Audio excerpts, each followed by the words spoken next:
Chicago is President Trump's latest target in his federal crime crackdown as he plans to send the National Guard to fight crime in the Windy City. Kelly Saberi is live in Chicago. So, Kelly, what are you hearing from the business community there?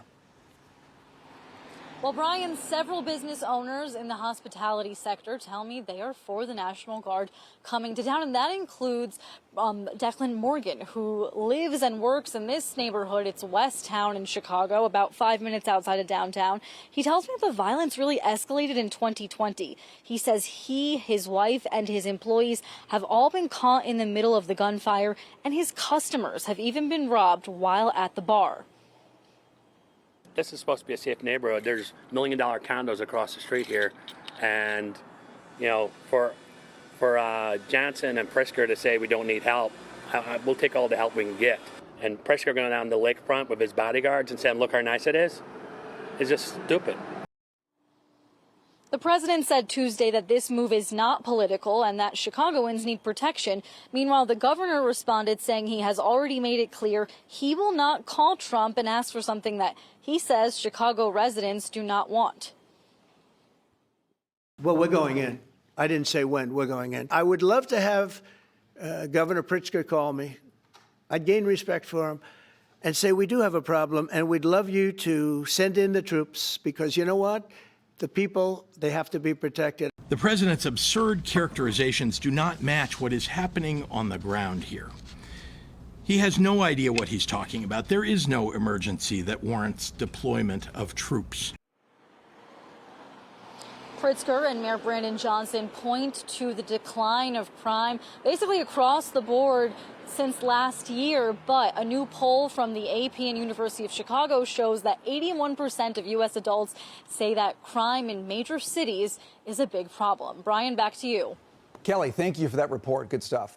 Okay, Jonathan, you're a Chicago native. This is your town. Yep, and I've lived. What do you want to see here? Well, look, I've lived downtown for 25 years, and there's no question the crime has gone up. It used to be just in certain neighborhoods. Now it's literally everywhere. But I'm a little bit on the fence because what I think the city needs is not necessarily soldiers patrolling in the streets, but something to do with the education, the family, the social breakdown, all the factors that have created the crime in Chicago. So, look, again, I'm a little bit torn. That sounds like Brandon Johnson. Well, Brandon Johnson's saying we need more affordable housing. Affordable housing, yeah. I mean, I think we need better education, not soldiers patrolling in the streets. I don't think anyone would argue that Chicago needs better schools. Yeah. But in the moment, better schools aren't going to fix the fact that for 13 years they've been the murder capital of America. Well, and it's true. I mean, as I said during the break, I mean, I used to go see a movie and walk home to my apartment. No more. Now you take an Uber. You don't walk at night in the dark. Yeah, I'm all for better schools. I think that's very important. But this is an emergency. I mean, 58 people shot last weekend, 8 people killed.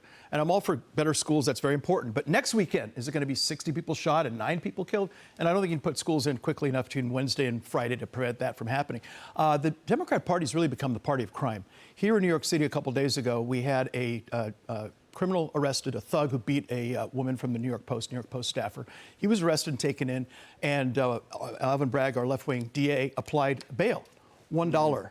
Okay, when you have a guy who's beaten up a woman and the bail is $1, that's not a slap on the wrist. That's a high five. That basically says to all the thugs out there, you know what? Keep up the bad work. We're on your side. And that's where the Democratic Party is today. And I don't think that's very smart politically. And it's also something that's dangerous. It gets people hurt and gets people killed. Jackie, the legality of this is interesting. Not my area of expertise, but you've got some people saying if the National Guard goes in, posse comitatus, you violate the idea that federal troops can't do law enforcement in America, okay?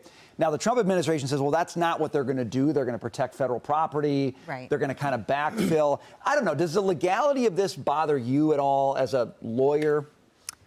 Bother me isn't something that I'm necessarily going to comment. Okay. Just because it doesn't matter whether it bothers me or it doesn't. But the legality aspect of it is tricky because I don't think we've really ever seen anything like this before. And then we get to the point where we're splitting hairs again. Now we're back to the question of what is a tariff, right? And we have to redefine or try to define better what a tariff is or when the National Guard has the authority to do this and what the language is that would allow them to do this.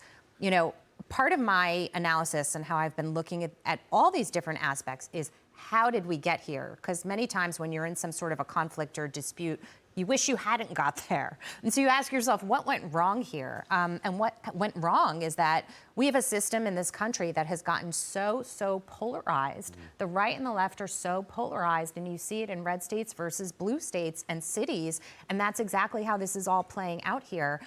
You had an administration in the last 4 years that allowed this to, really kind of spiral out of control in many ways, and now we have to make some of these difficult decisions.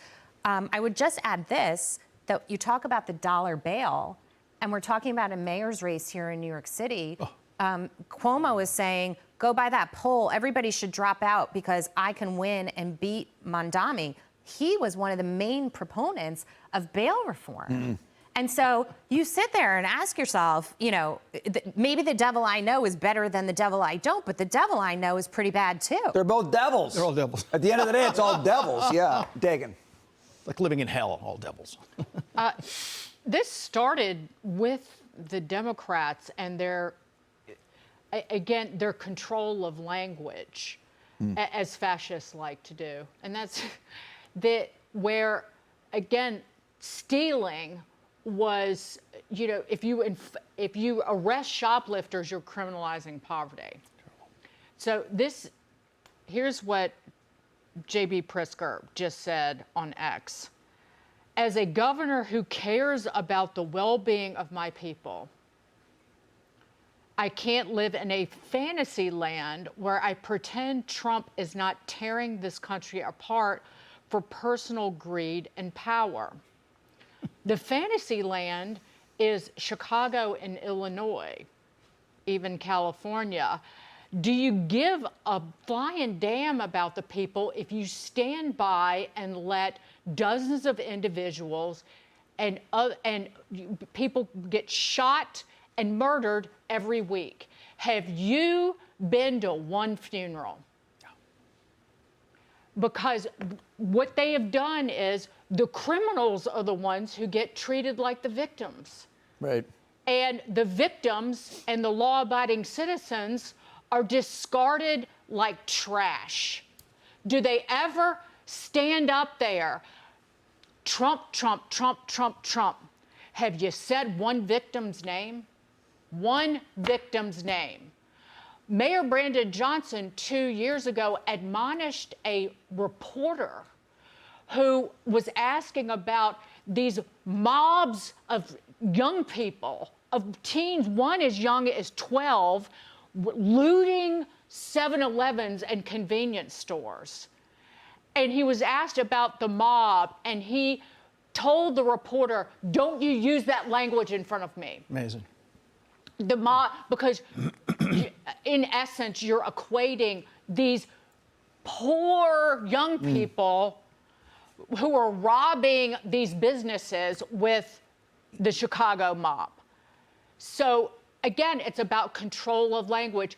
They don't care about dead people. They don't. They don't care about violence perpetrated on the people who live in their cities because they're the ones who aren't lining their pockets. They can't because they're dead. Yep. These are the most disgusting individuals. How anybody can stand up and vote for them?